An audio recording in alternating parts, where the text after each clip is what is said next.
Hi all, welcome to our webinar. My name is Neha and I have been into this industry for last 5 years. Please feel free to mention in the chat once you are online.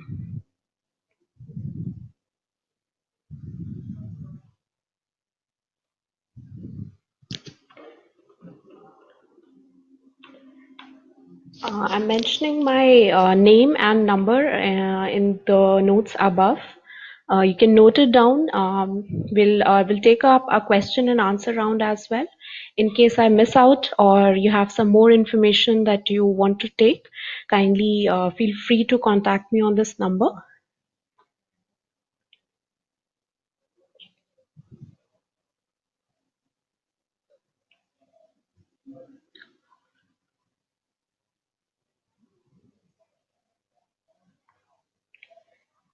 Um,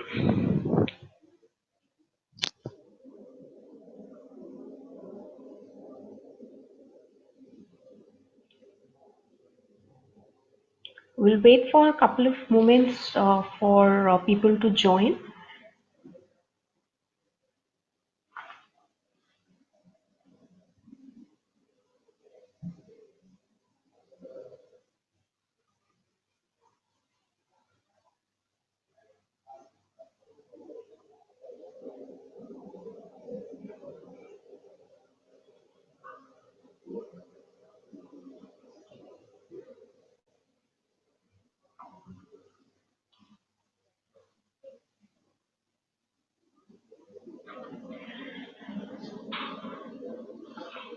Please mention your name in the chat box if you're online.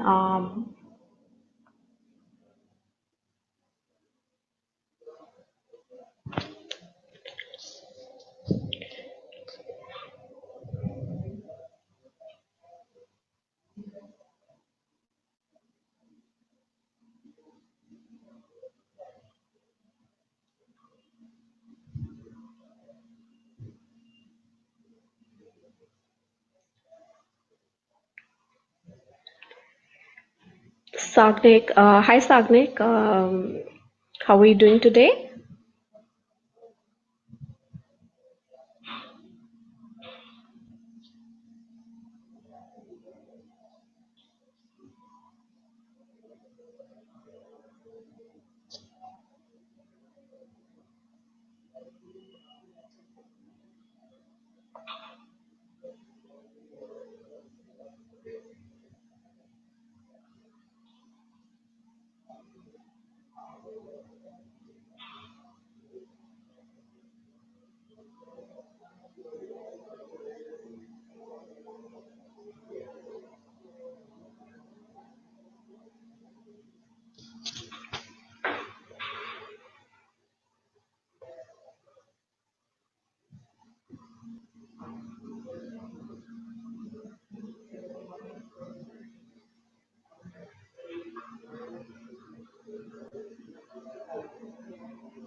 Thank you, Sagnik.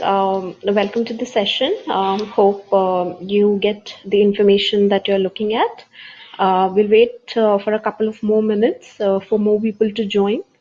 And then in about 2-3 minutes, we'll start.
Okay, guys, so we will be starting off with the session. So today's topic is how to choose the right country for your higher studies abroad. This includes both students for bachelor's as well as master's level. There are few countries that also accept students for the PhD level. However, we'll discuss this probably in the next seminar. Now, okay. So, how we do differentiate different countries and what are they looking for? What are you looking for? So we basically divide our requirements into three categories, which are called the three Ps as well. So the first is the profile, wherein we see what universities are looking at after and how is our profile suiting to their requirements. Second is the preferences. In terms of country, what are we looking for, in return to the country? Say, for example, some students, they look at the PR options. There are some people who do not want to stay back in the country and probably come back right after completing their studies. And then priority. This means that what is your choice of why did you choose actually to go abroad for studies? Whether you are looking at a good course, or you're looking at an exposure, or you're looking at the stay back or the PR option. So this is how we generally differentiate and choose the right country or the set of countries for us. This can also include the kind of countries and the kind of courses that we choose. So whether after completing a computer science, whether we should go for business analytics or we should go for IT, whether we should go for MIS, or we can also go for a management program. So all these criterias, they always form up, and then we generally suggest a student that okay, this country should be a better suitable to your profile. So probably you have good chances of getting an admission as well as visa. So with the profile also comes the visa.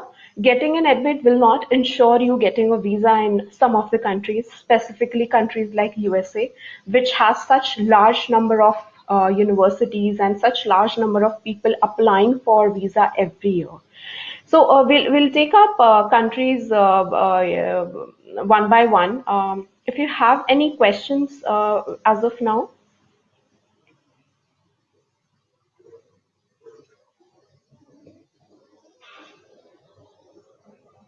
Okay, so in today's webinar, we'll be covering up a few major countries. Some of them are already established, getting international students. Some of them are overflowing with international students, and some of them are, growing their economy and engaging more and more students to come and study with them. So the first country that I would like to discuss is about USA. Now, US is also called a land of opportunities for so many reasons. They have almost all kinds of programs that you can go to, starting from fashion-driven program or law or medicine or technology or any program you name it under the sun, and any US university will have it. There are different entry requirements for different kinds of profiles. However, at this stage, USA is a country for a student who is looking at a good job opportunity, a good stay back, especially in the science and technology field. They're looking at good return on investments, as well as a good future and a good exposure. So even if a student who goes to US for a 2-year program, a master's program, or a 4 years undergraduation program, after coming to India, they have a very high value. So the value of the degree is not only in US. Once you come back, you also have a good opportunity. Savnik, PR is a permanent residency, wherein students who are looking for a stay back option, a permanent stay back option in a country. So we'll discuss on that as well. So USA is a country which gives you a good stay back, especially in the science and technology field. They give you a 3 years of stay back. With that, you can apply to a lot of job opportunities. You can move towards California, which is the Silicon Valley. You have more than I mean, all the Fortune 500 companies are located in US, so you have a very good opportunity. Um, Canada. Now, Canada is a country which is a very upcoming and growing economy. With Canada, again, the term PR comes, which means the permanent residency. You get to stay in this country for at least 5 or 10 years of your time. You can work there, you can have a business there. I mean, who are looking to move out of their home country. And especially from India, in the last 1 or 2 years, there have been immense number of population that is moving to Canada for study as well as directly for the permanent residency program. So the general entry requirements of this university is a 4 years degree in bachelor's for a master's program. For some programs, they also require a GMAT or a GRE. The education here is super cheap. The living here is almost as equivalent to a busiest place in India, like maybe Mumbai or Delhi for that matter. So you can live off and you can earn money. You can take care of your living expenses. The average profile that they accept is for a say masters in science courses. They won't require a GRE or a GMAT, but they do require an IELTS, and they are very strict upon that. So on an average, they would require at least 7 in IELTS with no band less than 6.5. There are some universities that have less requirement also, but on an average, they would expect a student to have at least this much IELTS. Visa in Canada is also not very risky. If you have all the paperwork, if you have done it correctly, if you're getting to a good university which is suitable to your profile, then of course there is no risk in getting a visa, student visa. And after completing your masters from Canada, you have an option to you're directly actually eligible for the permanent residency. So you don't even need to have a work in hand. You can directly apply for a PR, which is given for at least a period of 5 years. Then comes Germany. Now, with Germany, it is an upcoming field in for the international students. Earlier, they used to require a lot of experience for the MBA programs. They used to require a very high GMAT for the management programs. At undergraduate level, Germany requires 16 years of, 13 years of education that is mandatory in the public universities, and the tuition fees is very minimum. It's only for the insurance or the book or the health cover, etc. Other than that, there is no tuition fees in German public universities. For students having less than 13 years, there are some private universities in which they can get admission into. They have a normal fee structure, which is not as high, but yes, approximately say 10 to 15 lakhs per year. And even for a master's program, you get 18 months of stay back in Germany. You need to learn German language. This is not a mandatory requirement, but you have it. You will get good options for stay back as well as jobs. Plus, the part-time jobs are also good if you have a good hold on your German language. So a student who is probably looking at a good courses like aeronautical, construction, mechanical courses related to this.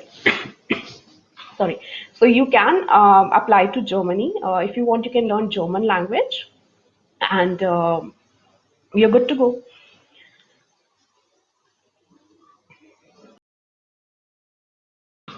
Okay, next UK. UK is a very upcoming country for student going abroad for studies. They are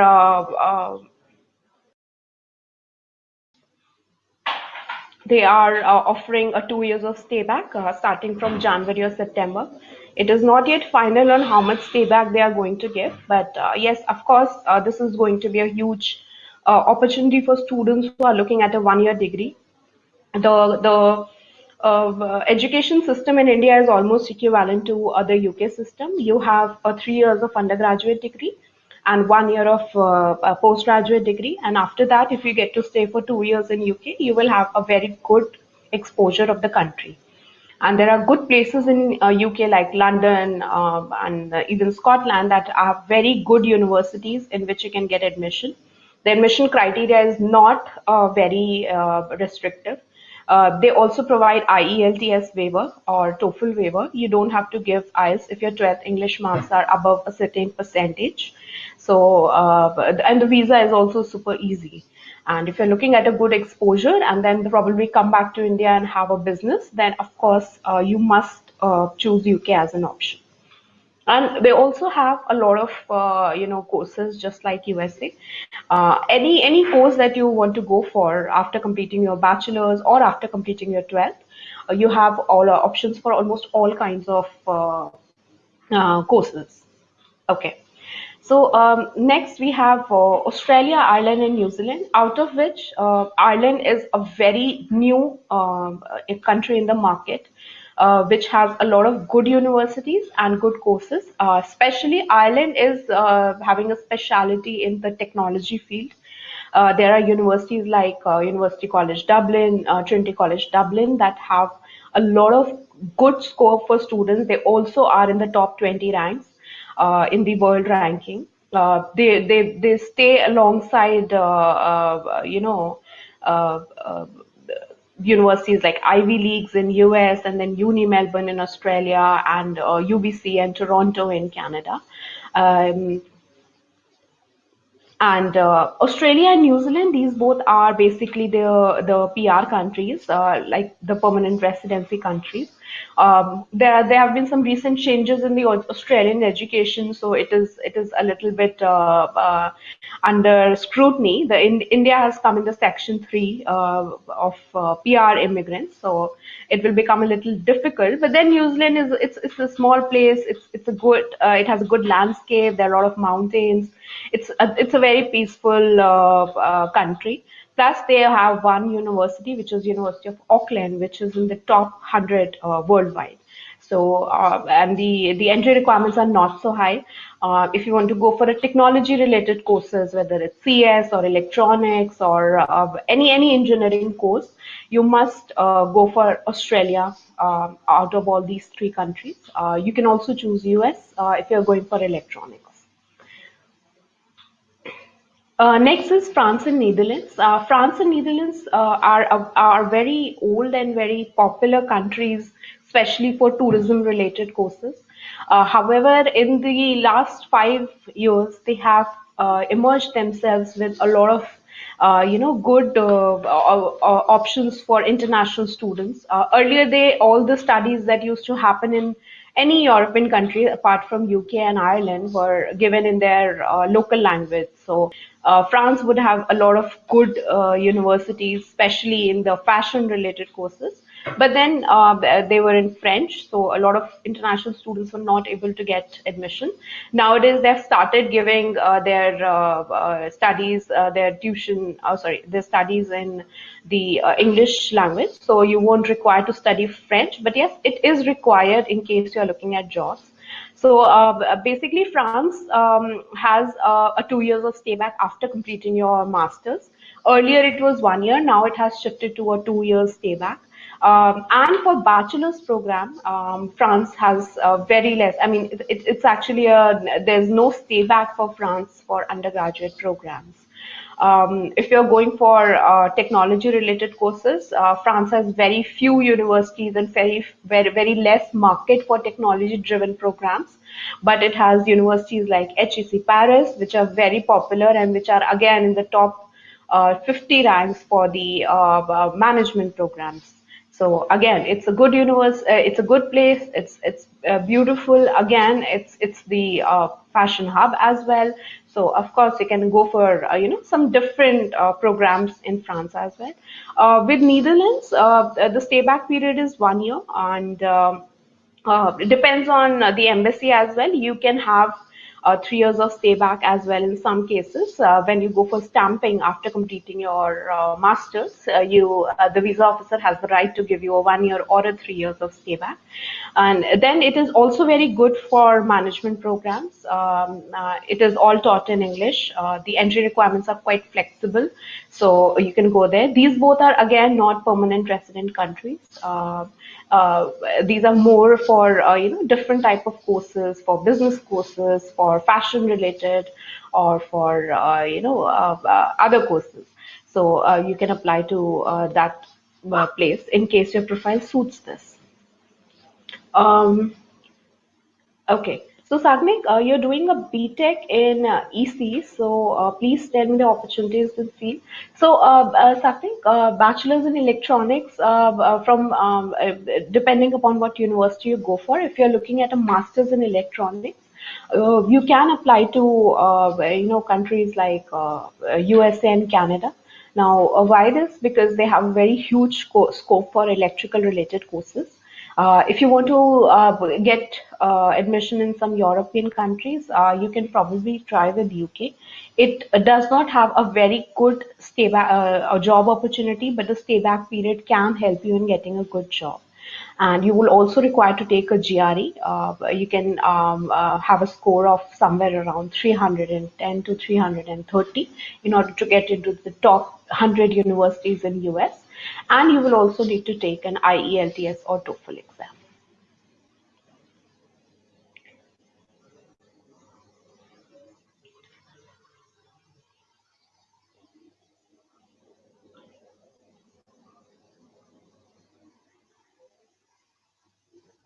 Any other question? Are all countries university teachers in English? Yes, for international students, whatever country you are applying for, especially in the European countries, rest all the countries teaches in English, so that's not a problem. For some universities like in Germany or this Paris or France, and Netherlands. Some of the courses are taught in their local, but rest all majority courses will be taught in English only. So that should not be a problem to you. Hi Atit, welcome to the webinar. How good is Switzerland and Singapore for an MSc in civil engineering? Switzerland is not a place which has a lot of companies for the civil engineering programs and civil engineering jobs. However, they have a lot of universities in which you can get admission. Singapore is a place which is it's again a place which is growing, and they have a lot of construction going on in their country. So yes, it can be a good option. However, Singapore does not offer any stay back to the students. But being an Indian and being a part of Asian continent, you will have a better advantage of getting a job. But that you have to do within the time frame of your course, which is 1 year in duration. There are no strict entry requirements for Singapore. You have to take IELTS, and in some cases, it is also waived off. So you can easily apply, get an easy visa as well. But yes, if you're looking at a very good exposure and very good opportunities after completing your course, then of course you should also look at some other countries.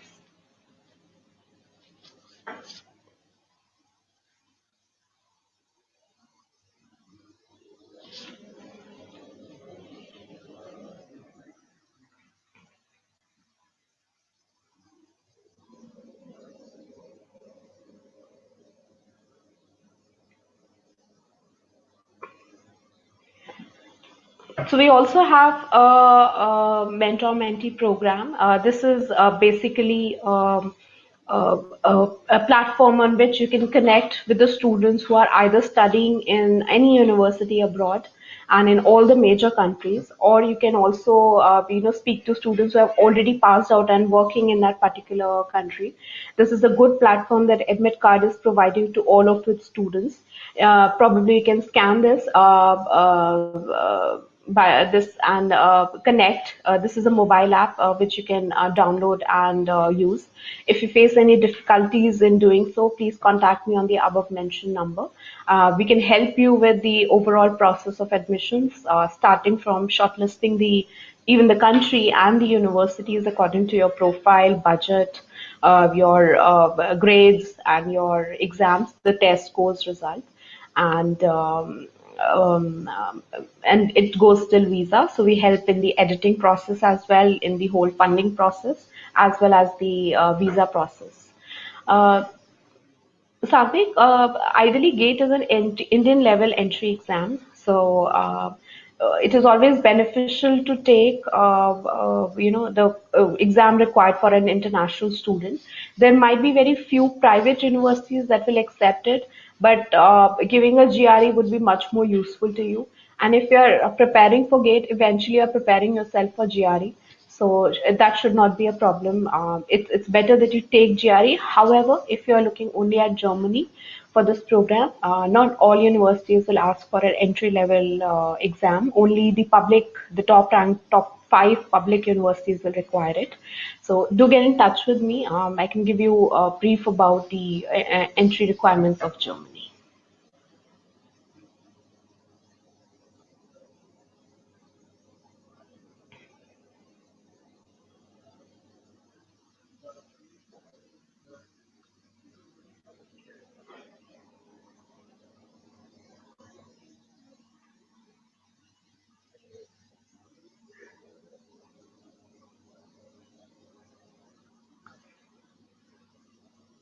Any other question?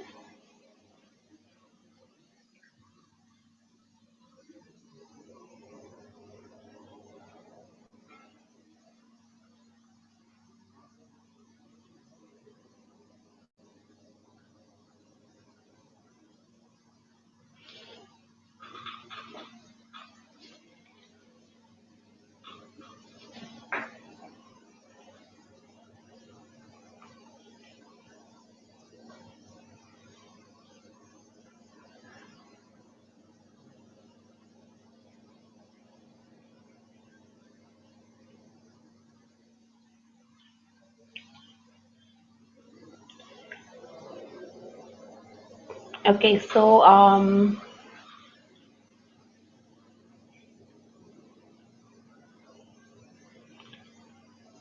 another minute. I think I'm done with the answers. If you have any more questions, please feel free to type in. You can save my number and you can give me a call and we can have a one-on-one discussion based on what your profile and what country and course you can choose. And we can also assist you in the process of applications and visas.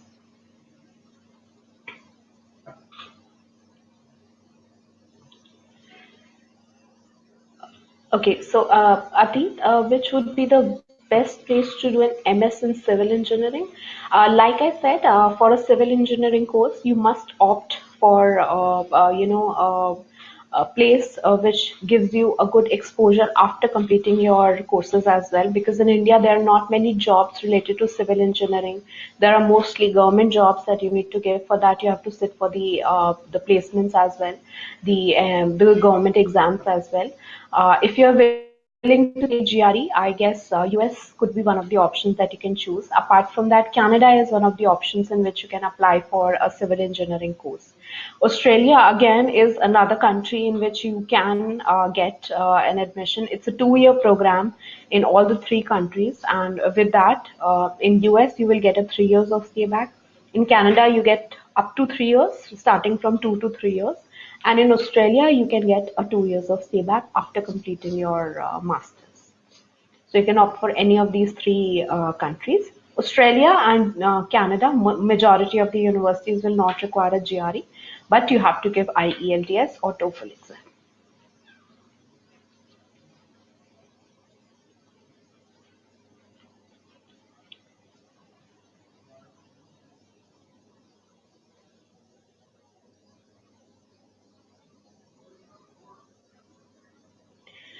Okay, so thank you for attending the session. Hope you got your answers, what you were looking at. I hope you have also noted down my number.